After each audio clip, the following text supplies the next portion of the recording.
2003년 4월 14일 새벽 부천의 한 파출소로 택시기사 한 명이 다급하게 뛰어들어 오더니 자신이 태우고 가던 20대 여성 승객이 납치를 당했다고 신고했습니다. 난데없이 들이닥친 강도들에게 자신도 공격을 당했다면서 베인 손가락을 보여주기도 했습니다. 얼마 뒤 피해 여성은 인근 하천변에서 숨진 채 발견되는데요. 택시 조수석에 얼룩진 혈흔과 운전석에 튄 흙먼지를 유심히 살피던 경찰은 뭔가 수상함을 감지합니다. 강도의 습격을 받았다는 택시 안에 승객의 지갑과 신용카드, 현금까지 그대로 있었던 겁니다. 강도는 왜 돈은 그대로 둔 채 승객만 납치해 갔을까요? 오늘 사건 연구소는 부천 택시 강도 살인 사건의 진실을 파헤쳐 봅니다. 네, 2003년 20대 여성 승객이 피살당했던 사건입니다. 당시 강도를 당했다며 신고를 한 사람은 택시기사였는데요.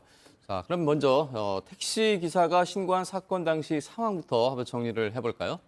네, 2003년 4월 14일 새벽이었는데요. 부천 중부경찰서 관내의 한 파출소로 택시기사 한 명이 뛰어들어오더니 당시 35살 정모 씨였는데 가쁜 숨을 몰아치면서 방금 자신이 당한 납치 사건을 신고했습니다. 그날 오전 5시 반쯤 20대 초반의 여성 승객을 태웠다는 정 씨는 신호에 걸려서 그냥 서 있는데 난데없이 괴한 2명이 뒷문을 열고 들이닥쳐서 승객을 찌르고 본인도 공격했다고 진술했습니다. 실제로 그도 손가락을 심하게 베이는 상태였는데요. 당시 상황에 대해서 강도들이 피해 승객에게 돈을 더 내놓으라고 채근했고 승객이 돈이 없다고 제발 좀 살려달라고 하는데도 계속 찔렀다고 설명했습니다. 이후에 정 씨 자신은 차를 버리고 정신없이 도망쳤다고 했고 강도들은 칼에 찔린 여자 손님을 뒤따라온 검은색 소나타에 태워서 달아났다고 진술했습니다. 네. 그러니까 이제 택시기사가 신호에 걸려서 정차 중인 상태에서 택시 강도를 만났고 승객에게 금품을 요구하는 강도들이 흉기를 휘둘렀다는 얘기인데요. 강도들이 가져간 금품이나 돈이 액수가 좀 컸을까요? 그렇지 않았어요. 네. 그리고 그렇지 않은 데서 그치는 게 아니라 정말 이상했던 부분이 있습니다. 저 때가 2003년이었기 때문에 네. 지금은 택시에 현금을 찾기가 어렵지만 현금들을 많이 안 쓰지만 당시만 해도 생각해 보시면 다 현금을 주고 거스름돈 기사분들도 많이 가지고 계시잖아요. 네. 그 돈이 고스란히 남아 있었던 거예요. 더군다나 그 여성 승객에게 돈을 달라고 요구를 했다고 하는데 그 피해자의 지갑, 신용카드가 들어있는 지갑마저도 조수석 시트에서 바로 발견이 됐습니다. 그럼 뭔가 택시기사의 신고가 벌써 정황이 안 맞네요. 그러네요. 네. 금품을 노린 강도였다면 그렇지 않았을 것 같은데 지갑도 현금도 그냥 둔 채 이제 피해 여성만 납치해 갔다는 게 당연히 너무나도 이해가 되지 않습니다. 지금 2003년에 이제 같이 살았던 동시대 분들은 머릿속에 다 기억이 나실 건데 그 2003년에 택강이라 그랬어요. 우리가 택시 강도라고 얘기할 때 네. 택강이 일어나는 보통 경우에는 소액 절도가 많았어요. 그러니까 딱 택시 타서 택시기사 딱 이렇게 협박하고 택시기사가 가지고 있는 산악밤하고 밑에 있는 동전 딱 가지고 그냥 도망가는 게 일반적이었는데 지금 택시기사가 이야기하는 그 모습을 보면 그 피해 여성에게 끝까지 돈을 달라고 이야기를 하고 그 피해 여성이 더 내놓으라고 이야기하니까 이거밖에 없으니까 더 이상 돈이 없다 이렇게 얘기를 했다라고 그 택시기사가 진술하는데 방금 변호사님 말씀대로 턱 하니 지갑은 그 안에 있고 그 안에 동전까지 그대로 있는 건데 과연 이런 게 택시 강도의 일반적인 모습은 아니다라는 게 경찰의 촉에 의해서 드러났고 이게 보통 합성이 가능했거든요. 네. 그러니까 합성하면 합성 손님 2사람이 택시 강도를 할 때 앞에 운전자를 이렇게 같이 협박을 하는 건데 지금은 손님이 타가 있잖아요. 네. 손님이 타가 있는 택시에 굳이 택시 강도를 할 이유는 없는 거 아니냐. 여하튼 그 운전자의 진술과 그 남아있던 범행 정황은 전혀 달랐다는 게 지금 우리가 집중해야 될 대목이라고 생각합니다. 네. 뭔가 조금씩 이상해지기 시작을 하는데요. 택시 기사가 강도 사건을 신고한 지 얼마 지나지 않아서 이 피해 승객이 발견이 됐다고요? 네, 그렇습니다. 최초 납치 신고가 들어온 지 몇 시간 후에 한 파출소에서 2km 정도 떨어진 하천변에서 이제 여성의 시신이 발견이 되었습니다. 근데 이제 피해자의 신원이 조회가 됐는데 21살 사회 초년생이었습니다. 반도체 공장을 네. 다니는 여성이었는데 너무나 모범적이고 성실한 그런 여성이어서 더 많은 사람들이 이제 비통했었다고 합니다. 근데 이제 당일 새벽에 공장에 가다가 변을 당한 것이었고요.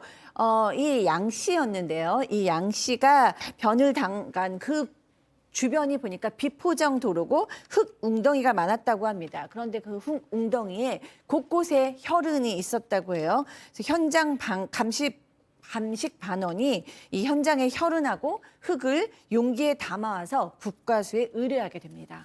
네. 이 상황이 어떻게 진행된 건지 계속 이제 조사가 분명히 들어갔을 텐데 택시 내부에 미심쩍은 흔적들이 많았다고요? 일단 우선 택시 기사는 여성을 칼로 이제 흉기로 찌르긴 했지만 납치해 갔다고 했잖아요. 네. 근데 조수석에 남아있는 혈을 보니까 출혈량이 너무 많아요. 어. 그대로 납치해 갔다 산채로 납치해 갔다고 보기. 그리고 두 번째 택시 바퀴랑 외곽에 보니까 흙이 굉장히 많이 묻어 있는 겁니다. 네. 그래서 이제 현장 감시관은 그 경찰 관계자가 혹시 외곽에서 손님 태우셨어요? 하니까 기사가 아니 저는 시내만 주행합니다. 그 흙이 왜 묻어 있어요? 더 이상한 건 운전석 바닥에도 흙이 상당히 있었던 겁니다. 네. 이 흙이 아주 중요한 역할을 하는 것 같은데요. 당시 현장 감식을 했던 감식반원은 운전석 바닥에 묻은 흙을 유심히 살펴봤다고 합니다. 사건의 실마리는 이 흙에 있었다고요? 네, 아까도 언급했지만 현장 감식에서 택시 운전석 발판과 바퀴에 묻어있던 흙을 경찰이 발견했다고 했는데요. 국과수에서 흙 성분을 감식해 본 결과 그 피해 여성이 발견됐던 하천변에서 추출한 토양과 또 운전석에 묻어있던 흙 성분이 정확하게 일치하는 것으로 나왔습니다. 또 택시 바퀴와 뒷문 문짝에 튀어있던 흙탕물도 하천 진입로의 흙웅덩이 성분과 정확하게 일치하는 것으로 드러났습니다. 네. 완전 범죄를 막 고민을 많이 하고 작전을 세웠겠습니다마는 결정적인 단서들이 이렇게 발견이 되는 것 같은데요. 흙이 결정적인 단서가 됐다고 하는데 흙이 증거가 될 수 있는 건 어떤 부분입니까?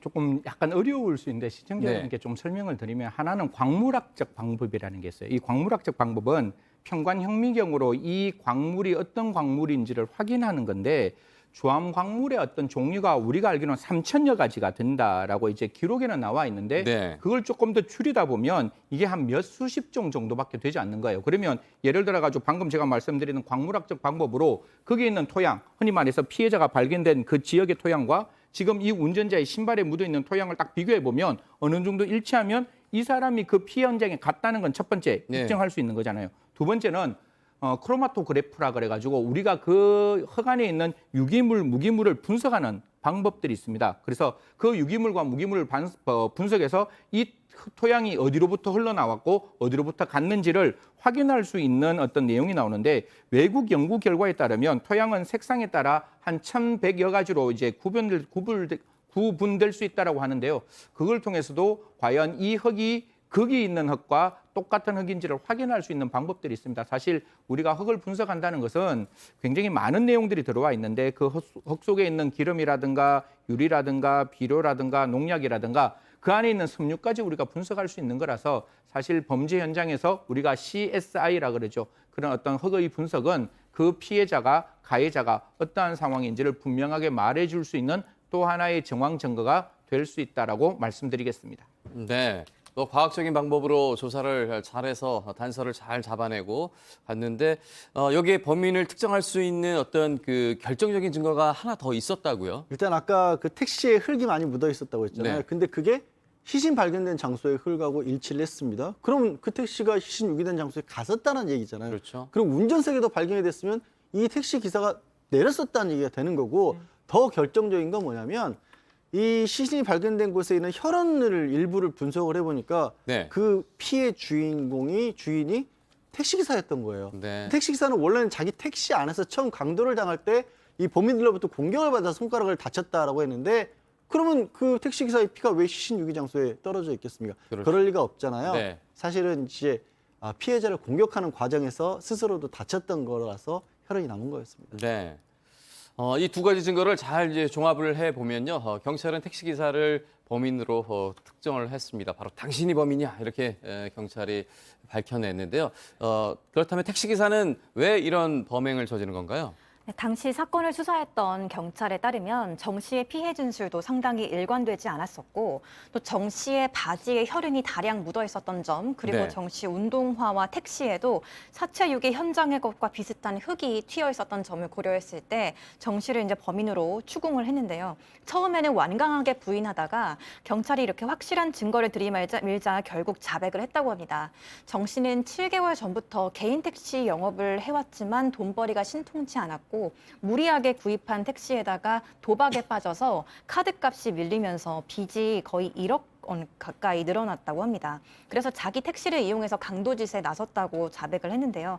사건 당일에도 자신이 몰던 택시 승객을 위협해서 금품을 갈취하려다가 그 반항하는 피해자를 흉기로 무참히 찔러 살해한 것이었고요. 사체를 유기하고 택시 강도를 당했다고 위장해 허위 신고를 한 겁니다. 네, 정말 끔찍한 범행을 저질렀는데요. 이 택시 기사가 범행을 저지르고 그냥 도망갈 수도 있고 아니면 또 그냥 자수를 할 수도 있고 이런데 자작극을 만들었어요. 이런 건 어떤 심리일까요? 완전 범죄를 꿈꾸었겠죠. 네, 이게 도망가면 택시 기사가 첫 번째 용의자로 딱 올라갈 수밖에 없는 거잖아요. 피해자가 사망했고 택시를 탔는데 그 택시 타는 피해자가 사망했다. 그러면 언제나 모든 사건의 실마리는 제일 마지막에 누구와 있었는지가 수사에서는 제일 중요한데 그게 택시기사다? 그럼 택시기사가 첫 번째 용의자가 되겠죠. 그런데 같이 있었는데 나도 피해자고 너도 피해자다. 이러면 사실 내가 아닌 제3자가 가해자가 되는 것이고 3자의 범인의 시각이 바뀌어질 수 있는 거잖아요. 그런 어떤 내용을 만들기 위해서 자작극이라고 했는데 제가 봤을 때 이 택시기사 처음부터 치밀하게 계획하지는 않은 것 같아요. 지금 이제 사건이 다 네. 끝났으니까 뭐 사건에 대한 평가를 제가 좀 말씀드리면 만약에 치밀하게 만들었다면 그 앞에 있는 그 진술도 정확하게 진술을 했을 것 같은데 그냥 그 당시에 피해자에게 1억 5천, 2003년에 1억 5천이면 진짜 비싼, 진짜 많은 어떤 빚이거든요. 그러니까 순간적으로 가해자에게 금품을 강취하기 위해서 어떤 범행을 저지르다가 살인이 일어났고 살인이 일어나고 난 다음에 순간적으로 자기의 범행을 은폐하기 위해서 여러 가지 행동을 했는데 다시 한번 뭐 이거 시청자 여러분들한테 말씀드려 좀 이상할 수는 있지만 절대로 자작극 자기가 완전 범죄를 꿈꾼다 할지라도 대한민국 수사 확실하게 그 범인을 잡을 수 있도록 수사는 탁월하게 진행되니까요. 절대로 범행을 해서도 안 되고 범행을 하면 반드시 잡힌다는 말씀까지 함께 드리겠습니다. 네, 완전 범죄는 없다라고 정리를 해주셨는데요. 국가수의 피해자 부검 결과 또 안타까운 사실이 드러났어요. 네, 그 당시 너무 안타까운 소식이 또 드러났는데 국가수 부검 결과 무슨 얘기 나냐면요. 숨진 피해자의 폐에서 플랑크톤이 검출되었다. 그것은 뭐를 의미하냐면 살아있는 상태에서 하천에 벌어진 것으로 보인다라는 겁니다. 네, 살아있는 상태에서 살릴 수 있음에도 불구하고 하천에 버렸다. 택시 운전사가 아니라 정말 살인마였구나라는 생각이 들었습니다. 네, 정말 너무나 안타까운데요. 살아있는 상태였다니까. 네, 그럼 이 택시기사 판결은 어떻게 받았습니까? 이 사건이 2003년 사건인데 당시로서는 이 사건이 그렇게 언론에 크게 주목을 받지 못했습니다. 그래서 요즘처럼 이렇게 후속 보도 같은 것들이 많았던 시절도 아니었기 때문에 정확한 형량을 지금으로서는 알 수가 없고 담당 형사의 기억에 따르면 10년에서 15년 가량을 받았다라고 하거든요. 네. 우리 사건 과정 시청자분들께서도 뭐니 사람을 그렇게 무참히 더군다나 강도하려는 과정에서 너무 낮은 거 아니야라고 생각할 수도 있는데요. 2010년 이전까지 살인죄는 보통 10년 남짓이었습니다. 네. 그래서 그때는 아마 그렇게 받았을 가능성이 높습니다. 네.